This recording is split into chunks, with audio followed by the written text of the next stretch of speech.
Hello everybody, welcome back to Norwich Talk for a transfer related video. It's the first video for a while, quick one from me. In terms of content on this channel, the season has been just too repetitive and depressing. I didn't really fancy making videos about it. It kind of felt like when those sporadic times that I did make videos, I was just kind of saying the same thing over and over again, which wasn't fun. Now the season's done, we know Norwich City's fate. There is a shift in narrative at Norwich City at the moment, and to me that's kind of exciting, about as exciting as it can be, given the current circumstances at the football club. So for me, I think it's going to be a case of jumping back into the content, starting with a transfer video. As you know, it's my bread and butter, and I try to bring a little bit of value with these videos in terms of letting you know what I think, but also, more importantly, some facts about the player at hand. We've got 2 episodes of the review planned.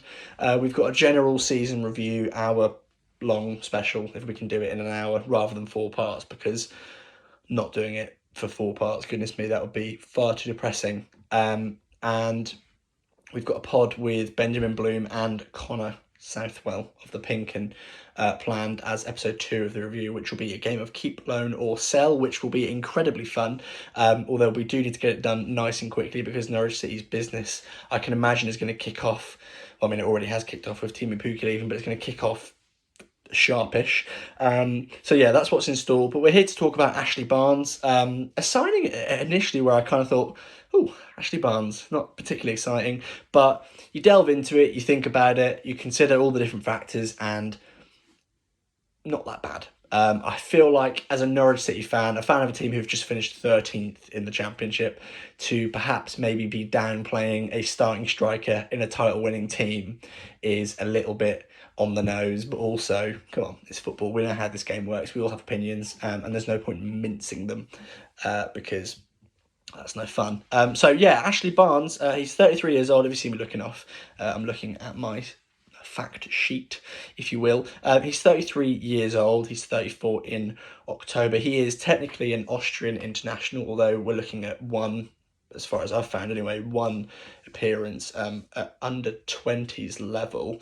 If I haven't put a caption on the screen to correct that, that is right. He's 6'1". So this idea of being a target man is, I guess it's relevant in his physique and the way he plays and the way he moves, but in terms of height, it's not like he's some sort of 6'4", 6'5" immobile lump up top, which I thought was quite interesting. He's a bit shorter than I thought he would be from the description. And in my initial thoughts of him as a player, he's played 268 games for Burnley, which is quite a lot of games. He joined, I believe, in 2013 or 14, I think 2014.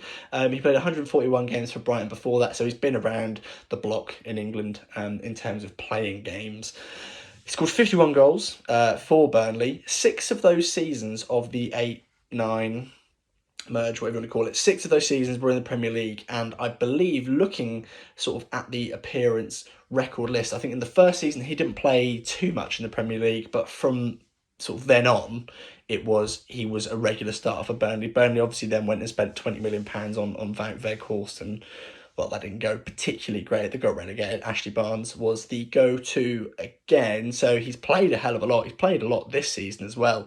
I think it's 6 goals in the league, 8 in all competitions, with 38 appearances in the league. In a Vincent Kompany side where you might think that his play style will be outdated, but we'll get onto that in a second. In terms of this timing of the signing, this is the first sort of major point that I'd like to make. I think it's similar to Jordan Rhodes in that it's an experienced head, and it will bring maybe something slightly different to what you'd expect from Norwich City of the past. Anyway, at the moment, there is no identity, and that's a larger point in itself. From my point of view, as someone who creates Norwich City content, over the past couple of years, we've always had, I say couple, the past 4 or 5 years, we've always had this Daniel Farke identity to refer to. So when making these videos, it's been really easy to go, right, here's how they could fit in, here's how they could change it. But at the moment, Norwich don't really have that identity. So it's going to be more sort of speculation than anything at the moment. But the timing for me is important in that, because it would be Norwich's first signing, especially just after Timu Pukki has left, because it would be Norwich City's first signing, you might immediately think, oh no, this is a sign of things to come. But one, necessarily, that's not the worst. Pardon me, sorry, that's not the worst thing.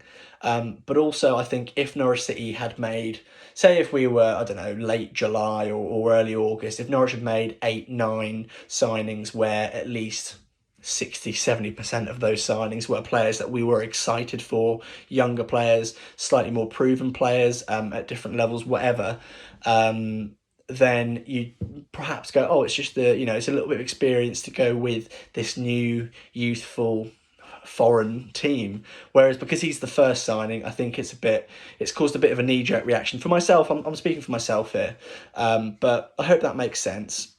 In terms of his play style and how it might fit into Norwich, the first thing, like I'm sure was the case for many of you, was I went to Twitter and I looked at sort of comments, because you just knew Burnley fans were going to hop on Norwich fans not being too excited. Not all Norwich fans, of course, but the main standout points that I am taking away, and this is where I'll put up the heat map for Ashley Barnes for this season in the Championship, is that he's not just some big number 9. That's not what he is. He's quite mobile. He's not exactly quick, but he can get around the pitch. And his intention, as has been the case for Burnley this season, according to their fans, is he's not an out-and-out goal scorer, but he is what I'll call an enabler, where he'll get the ball at his chest, bring it down, give it to one of Burnley's wingers.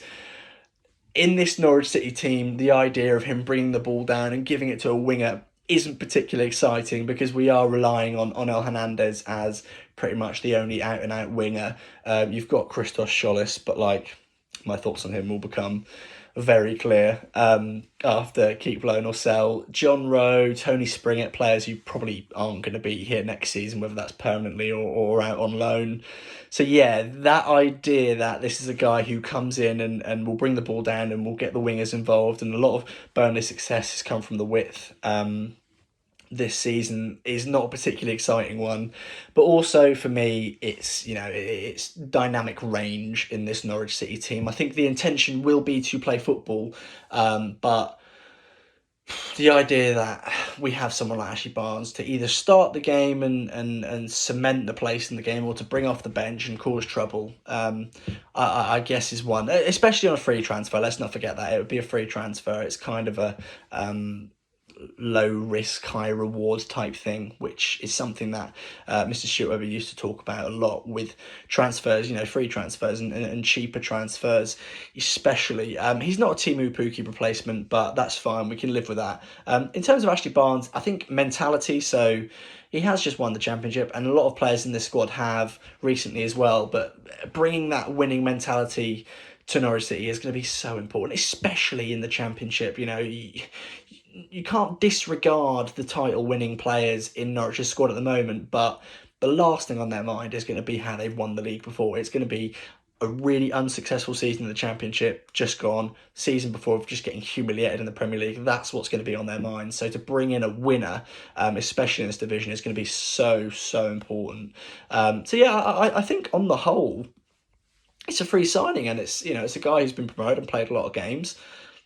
It can go one of two ways. He can either go, we can either look back on it at the end of the season and go, wow, that was really great, or it will be he plays 17 times, doesn't score, doesn't really do much, and then retires. I don't think there's a middle ground. I don't think he'll be all right. I think he'll either basically retire after a season at Norwich, or just be an absolute success. And yeah, I guess it's up to you and to decide what a success would be in your mind. Norwich City have also been linked with Steffi Mavadidi. Steffi Mavadidi. That was the most unpleasant pronunciation ever. As you saw my bewildered face there. It's a great name. Who is, I guess, kind of prolific in Ligue 1 in France for Montpellier. 23, 24 years old striker. And also Max Johnson as well. There was a tweet from Chris Reeve, which we saw. And then the Pinkin, I think Connor maybe tweeted it, or there's an article to do with it. But they haven't really materialised. Max Johnson got an article from the Pinkin a while back, but they haven't really materialised into anything else. So if that kind of progresses nicely, videos will be made on those players, and we'll sort of delve into those, because Mavrodidi is a striker as well. So the idea that Norwich would have 4 strikers would be interesting, because Norwich got rid of Jordan Hugill because they didn't want 4 strikers. So we will see how that plays out. But yeah, that's everything on Ashley Barnes. Free transfer, winner. I'll take it, to be honest. I really will take it.